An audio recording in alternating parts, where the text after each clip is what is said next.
Hallelujah. Good morning sa tanan na nasabta sa atong online morning devotion no niini sa kabuntagon to the glory of God.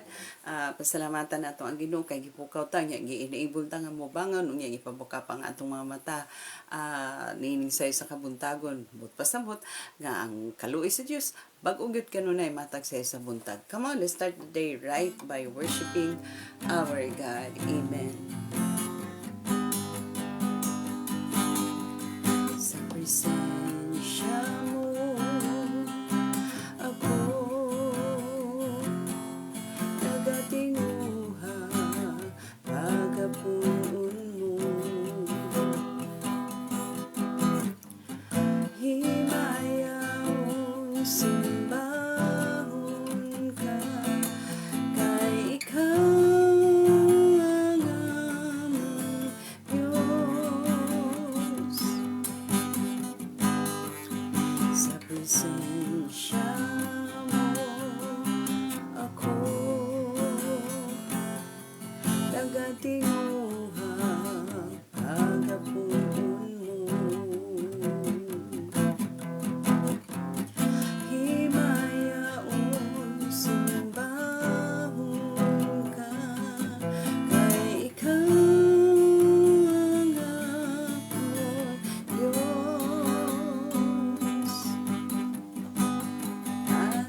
O Jesus, ikaw ang hari sa tanang-hari, gamhanan matinod-anon ka. O Jesus, ikaw ang Diyos sa tanang Diyos, labihan sa gugma o paglaon. Sa presensya mo ako nagatinguha pagapuon mo himayang simbahon ka kay ikaw ang among Diyos. O Jesus, ikaw ang hari sa tanang hari, gamhanan matinod-anon ka. O Jesus, ikaw ang Diyos sa tanang Diyos, labihan sa gugma o paglaon. O Jesus, hallelujah. Oh, gidayog ipasalamatan ka namo Lord, kay walay susama kanimo nga Dios.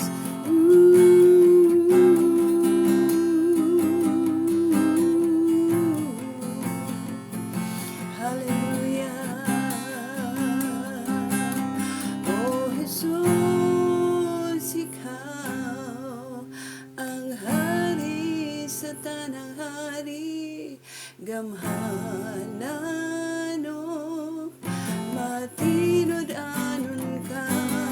O Jesus, ikaw ang Diyos sa tanang Diyos, labihan sa gugma o paglaon.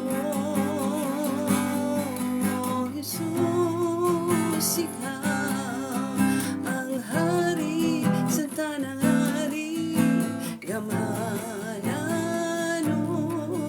matinod-anon ka. O Jesus, ikaw ang Diyos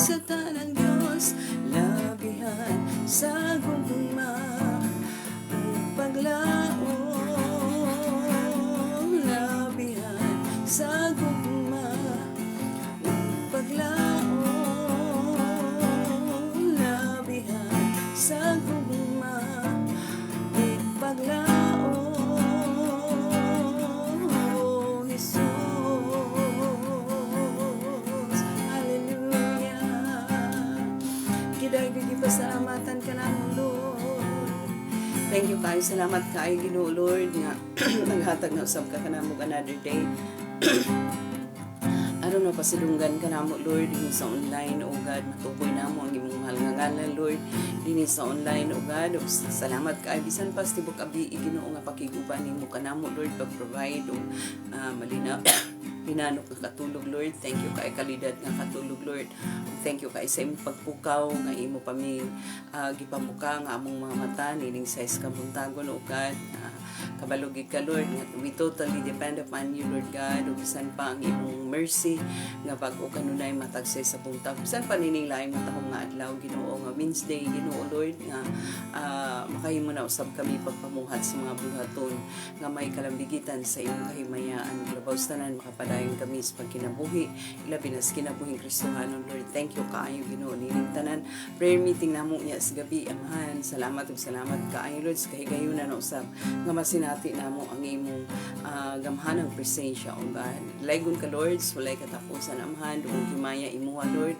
Dawat kini pinaagi sa gamhanang ngalan Ginoong Kristo na among Ginoong manluluwas. Amen. Praise the Lord. Hallelujah. So nanasabta sa pagtuon sa punong sa Ginoo. Kagahapon medyo kulang kaitas drowsy kayo manang medyo nagayabag ang atong kanta, no. Bala nagmayabag ang atong tingog sa atong kinabuhi nilang mayabag, no. Mo na siya importante. So naata karon sa kaning kwanta kagahapon at 13 ta kagahapon 12 man ta, no. 12. So 13 ta karon. Diya sa 13, ang 13 has only 16 verses, no. 16 ra verses. But sa ako nagikaingon magkutlo lang gihapon ta, no. Kutlo lang gihapon ta sa mga highlights. Actually duha ka butang ang akong nakita dinhi, no. It talks about sa dili mapugan nga punishment, no. Dili mapugan nga punishment ni Lord nga to sa iyang mga katawhan, kay gitreat ni Lord ang Israelita nga mga kaanakan. So kay mga kaanakan may mga panahon nga kastiguhon, panison gyud, no, panison para matulid, no, kay mula ginang mga ginikanan wen nga may pagsagamay kapag itulid ko ng imong bukog, kay karon nga dako na ka lisod na gahi na tuliron ang mga bukog, no. So tulid kaunta na undas mga ginikanan nato sa unang panahon sa mga kakaraanan, ingon na ang gaysulti kanunay sa mga ginikanan nato, no. So when the Lord treated us as children, syempre kalakip ana ang punishment every time nga magpabuyag ta, no. Ingon na every time makasala ta, inana panison gid ta, inana pud ang mga Israelita, inana ang pagtratar ni Lord sa mga Israelita. That's why dili gid mapugngan, no, nga dili mapungan nga kastiguhon ni Lord ang iyang mga katawan sa Israelita. So kay nagpadayon naman gyapon sila sa pagpagahi sa ulo, no. Mobalik lang sila sa Dios kadyo tra kayo pagka kuana pod malimot na pod sila, no. Naghisgot ni it talks about the relentless, ang but pasabot sa relentless kanang dili mapugan nga kastigo, the relentless punishment of God on Israel. So duha ka butang atong nakita dinha, no, sa 13. Ang primero nakita nato nga ang stubborn refusal sa to return to the Lord kanang mga kinaihas sa mga Israelita nga dili gid gyapon mo balik sa Ginoo, kay grabe na ang ilang pag-enjoy sa world, no, dito sa Egypt binana ang pag-enjoy nila sa mga kalibutan ng mga butang. So their stubborn refusal to return to the Lord is like rejecting the only hope that only God can offer. Ang ilang pag-refuse nga mobalik sa tiilan sa Dios, susama ra nga gi-reject nila ang pinaka-only one hope nga si Lord ra ang maka-offer nini, si Lord ra ang makahatag nini.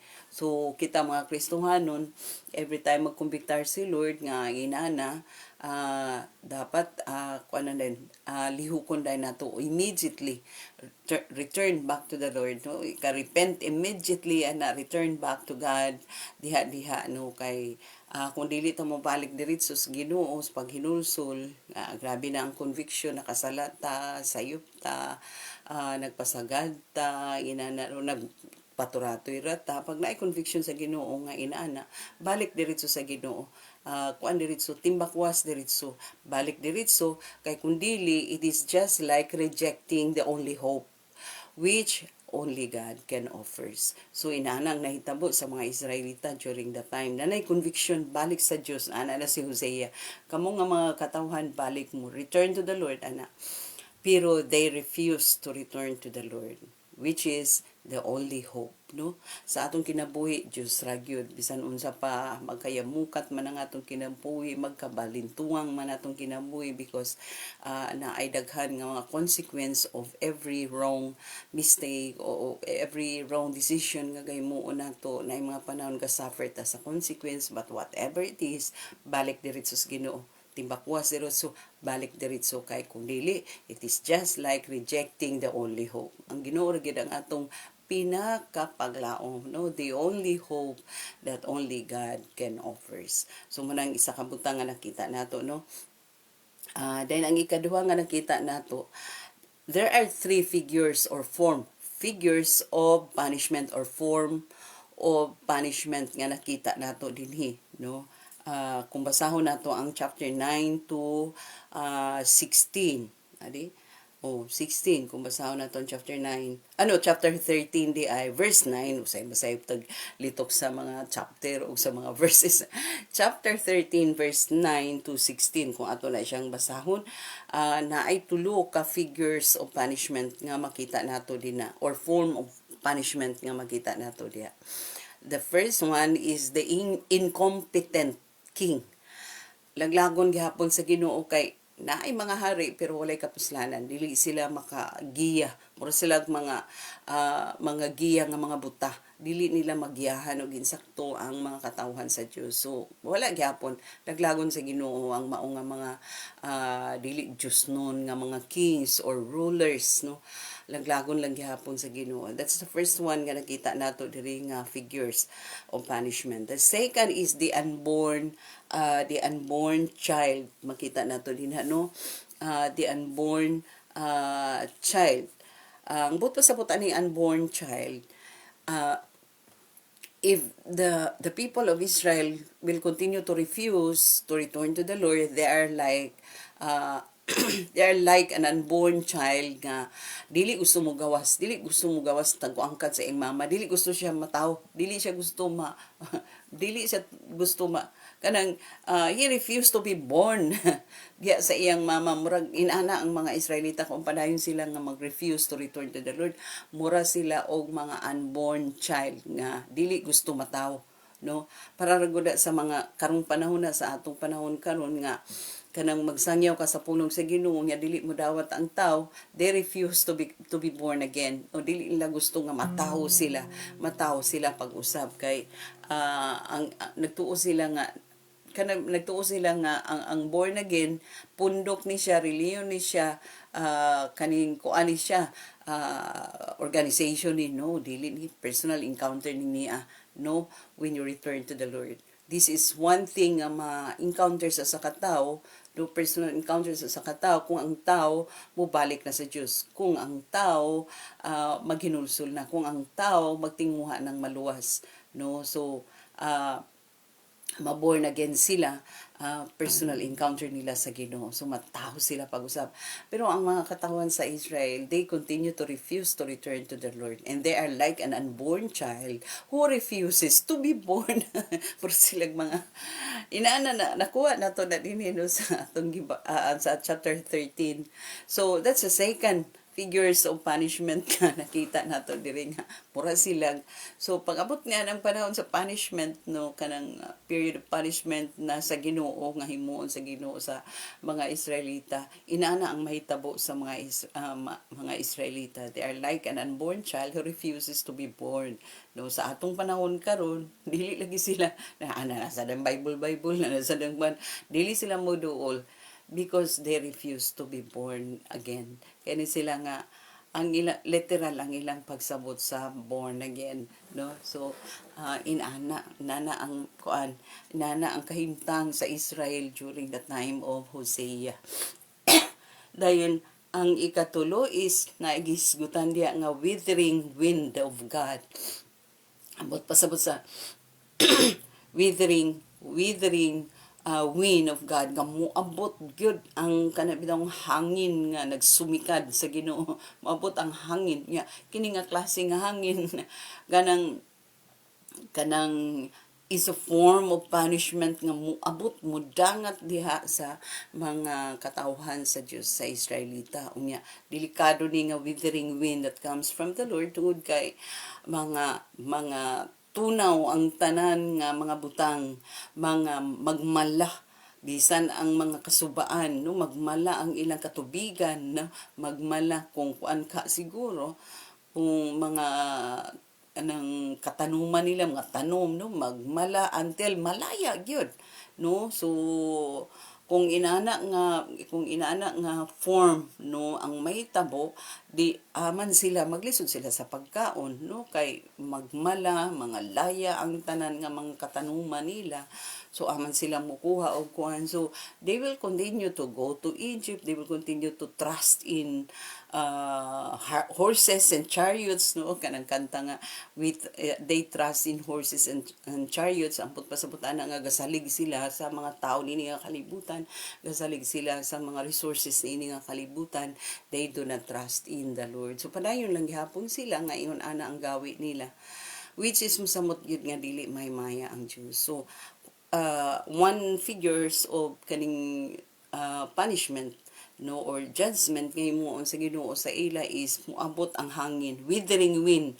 Moabot ang hangin nga makatunaw, makamala, makalaya, no, nga klase sa hangin, no, imbis nga ma-refresh ta sa hangin pero dili kay because this is a form of punishment nga ikuan. So ma-imagine nato mga igsoon kung panalitan mahitabo no ina nga uy imbis makatabang imbis na ihangin mura naman og kanang mas init pa sa adlaw, no, nga malaya ang tanan.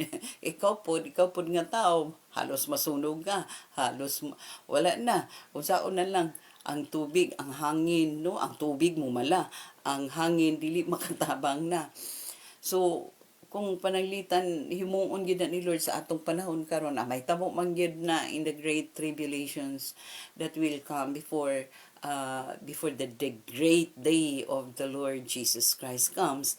May tabo man gyud na ang pangutana diha andam bata. So maandam lang ta kung kanunay ta maghinulsol. Maandam lang gyud ta kung kanunay ta mubalik sa Dios, kanunay ta kana normal man makasala gyud ta, no, nauna pulong buhat pero every time na ay conviction balik gyud sa Dios sigsoon, balik gyud sa Dios nga Lord have mercy on me. Lord ana gyud paubos gyud ta, no, kay wala man gyud ta isa lang kapamilyo kung kuanon ta ni Lord, kastiguhon ta, i-judge ta ni Lord, wala gyud tay mahimo, no. Pero wala na lang gyud one thing ngayon ana himuon nato kay ang mga Israelita during the time grabe gyud stiff-neck sila, no, stiff-neck nga dili gyud sila dili gyud sila maminaw sa kuan ni Lord. May gani, no, makaingon ta nga may gani Lord kang imong mercy, ang imong grasya, ang imong kaluoy, grabe ka madagayaon nga dili ma-afford ni Lord nga kanang muhimo siya og judgment nga totally end nga klase sa judgment. Pero may tabor gyapon pag-abot sa pagbalik ni Ginoong Hesus, no.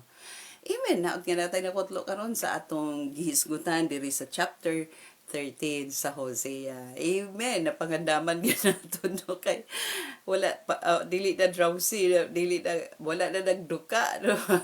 Praise the Lord. To God be the glory. So mag-ampo ta labing balaan gamahanan may gugmaon lagi to namong amahan.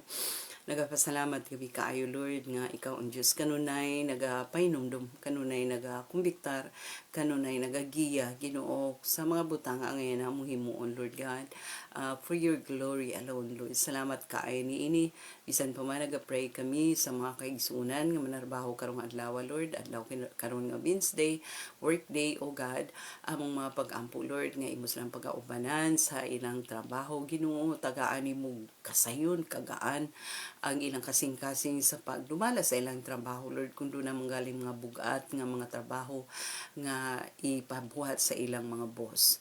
sa ilang mga subordinates, Lord. Salamat kayo, Ginoo Lord, sa kusog, katakos ngayon may provide kanila sa mga kaigsunan usab nga mga estudyante, Ginoo Lord, pupils sa elementary o God, high school and college, Ginoo. Tagaysab sila strong comprehension, Lord. Aron makapasar sila sa ilang mga final exam o i-provide ang ilang mga balayronon. Bisan pa man sa mga teacher nga busy kayo sa pagpreparar sa closing of classes. Tabangi usab sila, ubani usab sila, Lord.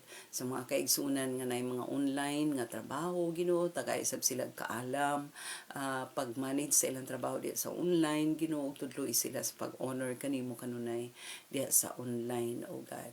Sa mga kaigsunan usab nga nay mga business nga gipang manage, na kanimo Lord ang power o prosperity, o God, na kanimo Ginoong Hesus, busa ikaw Ginoo magatabang kanila aron nga mag-asenso sila ug tuloy sila sa pag-honor kanimo Lord diha sa ilang mga negosyo. Dalaygon ka gid Lord, so walay katapusan naman, wala gilaing mapasidunggan, mabayaw, matuboy nining tanan ikaw ra gyud Lord. Thank you kayo sa tanan dawata nga among mga pagpasalamat Lord, pagdaig paghimaya pinaagi sa gamhanan nga ngalan Ginoong Kristo nga among Ginoo ug manluluwas. Amen. God bless us all. Until next morning.